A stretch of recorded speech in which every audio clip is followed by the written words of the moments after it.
Yes, people, Premier League football is now back. International break is officially over, and thank goodness for that, because I absolutely despise them. But to be fair, I took a little hiatus myself, went on a little 1 week holiday, kind of treated myself a little bit in Dubai, but now I'm back and ready for what is going to be a hectic and a very important 6 to 8 weeks or so, which, as we know in English football, as we know in the Premier League, that December-January period can pretty much cement where you're looking to finish towards the end of the season and things start to take shape in terms of the league table. Because right now, the parity, the points totals and the differential between the teams are so tight. I think there's like 4 or 5 points between 4th or 5th place and 15th right now. It's crazy. Is this the Premier League or the Championship? What's going on? But to be fair, it's for the better. I know some people are not quite liking the quality that we are seeing. I've been quite vocal about that myself, complaining about it, but it has made for a very competitive Premier League campaign in general, apart from at the top where Arsenal are about to play Tottenham as I film this, and they could bridge a little bit of a gap. But in terms of the top 4, top 6, the European places, I think it's going to be an absolute dogfight. And United, without European football, 1 game a week, with the squad that we have, I feel we have no excuse but to be in and around that top 6, top 5, and I think that's even being generous from what I've seen from the rest of the teams, and also the downfall of Liverpool, because Liverpool don't look any better than us right now. They look like a sinking ship, unable to find answers. I think they've lost the last 6 or 7 or the last 7 or 8 Premier League games. This is when United need to be taking advantage, when the teams above us and our rivals are slipping like this. This is where we need to make a run, make a claim, and be serious about our ambitions. But at the same time, obviously, take 1 game at a time. You know, I always preach that. But we've got Everton, Monday night kickoff. I think we've got quite a few kickoffs or matches in the next few months or so, or the next couple of months, where we are playing a lot of Monday, Thursday, Friday games, evening games. I think they've kind of done us over with them ones. But to be fair, Monday night at home against Everton, I expect nothing less than 3 points, to be honest with you. They had a decent start to the season. I think Everton's September and October has been quite poor and have tailed off a little bit, and we should definitely go in as favourites. Everton have not won at Old Trafford in 12 appearances, I believe. I think they've drawn 4 and lost 8 of them. And United have actually won every single Premier League game at home at Old Trafford since we lost to Arsenal on opening day. And I also think Arsenal might in our opening home game. And I do think that Arsenal game could have easily been one that we could have won ourselves, where we probably performed better than them. So United have shown themselves to be very, very strong and very formidable at home this season. And it needs to continue, because at the base and at the forefront of every successful Premier League campaign, or any success in general in football, is having strong home form. And I think away matches are always a little bit of a bonus.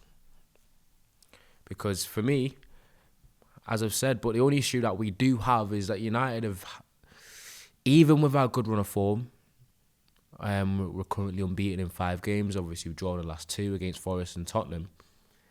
We are conceding goals at an alarming rate. I think we have conceded around 20 goals in the last 10 matches, and that doesn't have the greatest sustainability to it. I think you need to defend first, and I think defence is always important. People can either be on one side of the spectrum or the other. Some people are like, goals win games, it does matter. But if you don't concede goals, or you concede, then if you don't concede goals, how are you going to lose games? That's my argument for it. I always venture on the side, as an attacker myself, which is weird. I feel like the defensive side is really important, because if you don't concede a goal, how do you lose? You can score 2 goals and still lose the match if you concede 3. So United need to make sure that they show up shop. And I think with a back 3, back 5 formation, I'm surprised that our defensive record in terms of conceding goals and chances is as poor as it is. So that does show some underlying issues and problems that definitely need to be solved, because that's something that can't continue. Obviously, you conceded 2 against Spurs, conceded 2 against Forest, and you're putting too much weight and pressure on your attackers to bail you out. Because the Premier League's difficult, it's tough. You aren't always going to be firing, and for me, I don't want to get too mad at myself, but I believe that we have not many of the big sides in the next 5 or 6 games, and this is where we need to make a big push and a big statement. I'm actually glad that I've done this quite late as well, because there's been this talk about Cunha, and he apparently picked up a little bit of a knock with a head injury, and then he missed the Altrincham Christmas markets lighting, and then people were concerned that we might have missed out on him on Monday against Everton, which would have been a problem. Obviously, we know that Šeško's injured as well, and that could have been a massive issue. But Nathan Salt and people that are quite reputable in terms of their journalistic pedigree and their honesty have said that Cunha is going to be fit and fine, which is a massive, massive plus. Because I think once he gets a goal or two, I think the pressure is going to lift off him, because I do think his performances for the most part have been better than his output, apart from the Spurs game, which I thought he was really poor. So yeah, you know what I'm going to do? Obviously, you talked about the Šeško injury. Lisandro Martinez is apparently going to be back in the squad, which is a massive lift as well. I think we've missed his ball playing ability and the ball progression that he does provide from the area, because I think that is something that is very, very important from them two wide centre-back positions in the Rúben Amorim system. But I'm not going to waste any more of your time. I'm going to get into my starting lineup, and then you tell me what you think of my starting lineup, and whether you would have thought the same, anything different, anything that you would have changed. But the starting lineup I've gone for is Lemens in goal, and I've gone for a back three of Lenny Euro, De Ligt central centre-half, and I've gone for Luke Shaw as a left centre-back. And I've gone for a midfield pivot of Casemiro and Bruno, the patented one that has performed fairly well. I've gone for Ahmad, right wing back. I think Ahmad has to play in one of the wing back roles, especially at home, where the impetus is on us to kind of take the game to the opposition. And he's built up a little nice camaraderie and a little synergy that he's got going on with Bryan Mbeumo. And I've gone for the left wing back of Patrick Dorgu instead of Dalot, because I just think like Dalot has not performed well enough, and that's coming from the low guy. And I've gone for a front three of Bryan Mbeumo on the right, Cunha up front, which I know he doesn't really like, but I think he's our best option with Šeško out.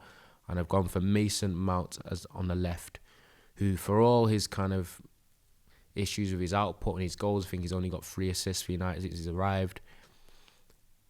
There's certain ways and framework, and there's certain ways the team performs better when he does play, because of his off the ball running, and he's got good technical security. So I think for the most part his performances this season have warranted that when he's fit enough and there's an opportunity, he's definitely worth a starting role.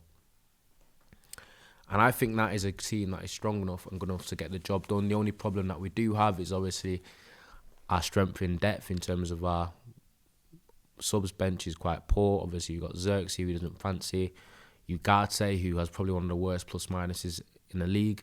I feel like we always concede or lose matches, or the game derails when he comes on the pitch. And I think Kobe Mainu won't be available for the game as well. But so it's not United. That's why I think the onus is on United performing well and getting the job done within the first 60, 65 minutes, because there's been an unfortunate pattern where our second half performances have been much worse, and we've lost points, and we're starting fast and burning out. And that could be a number of things. That could be conditioning and fitness issues. That could just be Amorim making the wrong substitutions, or not being able to counter-adjust to the adjustments that the other managers and teams do make after the 45, 50 minutes when things change. Maybe we are a little bit too, in terms of Amorim and his coaching, maybe it could be a little bit too not malleable, not adaptable enough, and then when things get worked out, we could be on a bit of the back foot. Or it could just be tiredness and the fact that other teams maybe have less of a drop-off when they make substitutions late in games compared to us. Could be a number of reasons, but the second half record that we do have, which is I think the third worst in the league, is a concern. And that is something that we need to prevent and stop, especially at home, where you've got the fans behind us, and then Everton's side that have been quite shaky, and I feel like they can be got at. It's their set pieces. I'm going to talk about Everton now. I think set pieces will be a massive concern. Obviously, you've got the likes of Tarkowski, Michael Keane, and then you've got Beto. You've got the delivery ability of Garner as well. And that's obviously the Jacob O'Brien, who's 6'6", who they play right back as well sometimes. whenever you're playing a David Moyes team, whenever you're playing at Everton, that you can't afford to be weak from set pieces defensively. And that's when United need to focus on not giving cheap, dumb fouls away in our defensive third as well, and giving the opportunity to swing the ball in from 30, 25 yards out. Because those are the things that can kind of equalise games where the quality might be on our favour on our side. So that's very, very important that we cut that out. I think the threats that they do carry will be the wing pairings. I think Grealish had a great start of the season. The quality that he does possess when he can be asked to show up and not be a drunkard. So he's definitely someone to look out for. He's got that maverick ability. He can be a game winner when he fancies it. But the player that I am definitely most concerned about is Ndiaye. Ndiaye is one of my favourite players to watch in the league, the Senegal international. Technical dribbling, ability, right foot, left foot. He can be a serious issue. And he's the one player that I'm concerned about going into the game. When you've got that player that's got the ability to pull a rabbit out of the hat, do something a little bit different and help them kind of progress up the pitch off the ball and the counter-attack and transitions where he does thrive. That's going to be the concern for me. But you've got to deal with their physicality, because if Beto doesn't get you up front, they got, I think it's Thierry Barry off the bench. I think they're both 6'4", 6'5", strong, powerful strikers. It's not going to be easy. They've got the likes of Harrison to come off the bench, Dwight McNeil. I think the centre midfield is where we should have a bit of a... I'd say an advantage. Obviously, it's going to be probably like Ghana and I guess a Gay in there, aggressive, a bit of ability. I think they've lost the Kure, who was very much their type of like box crashing centre midfielder that they have lost. But outside of that, I think their fullbacks are somewhere that we should target. I think James Garner's played a couple of games there as well, because their right back, Seamus Coleman, is about 45. Nathan Patterson's been injured, and Jake O'Brien's a centre half that can play out there, but he's about 6'6". And then on the other side, I've got Mikalenko, the left-footed, and I think they are quite weak defensively down the sides, which is why I'm looking at likes of Brian and Bumo again as being a possible match winner for us. But I'm hopeful anyway. I'm actually quite confident going into this game, which could be a bit of a bad omen because I'm usually a pessimist, quite often a cynic. But it's important that United are like switched on, man. Do you know what I mean? International break, a little bit of a slumber. You want to go, you've been able to see how the weekends turned out with all the games before you.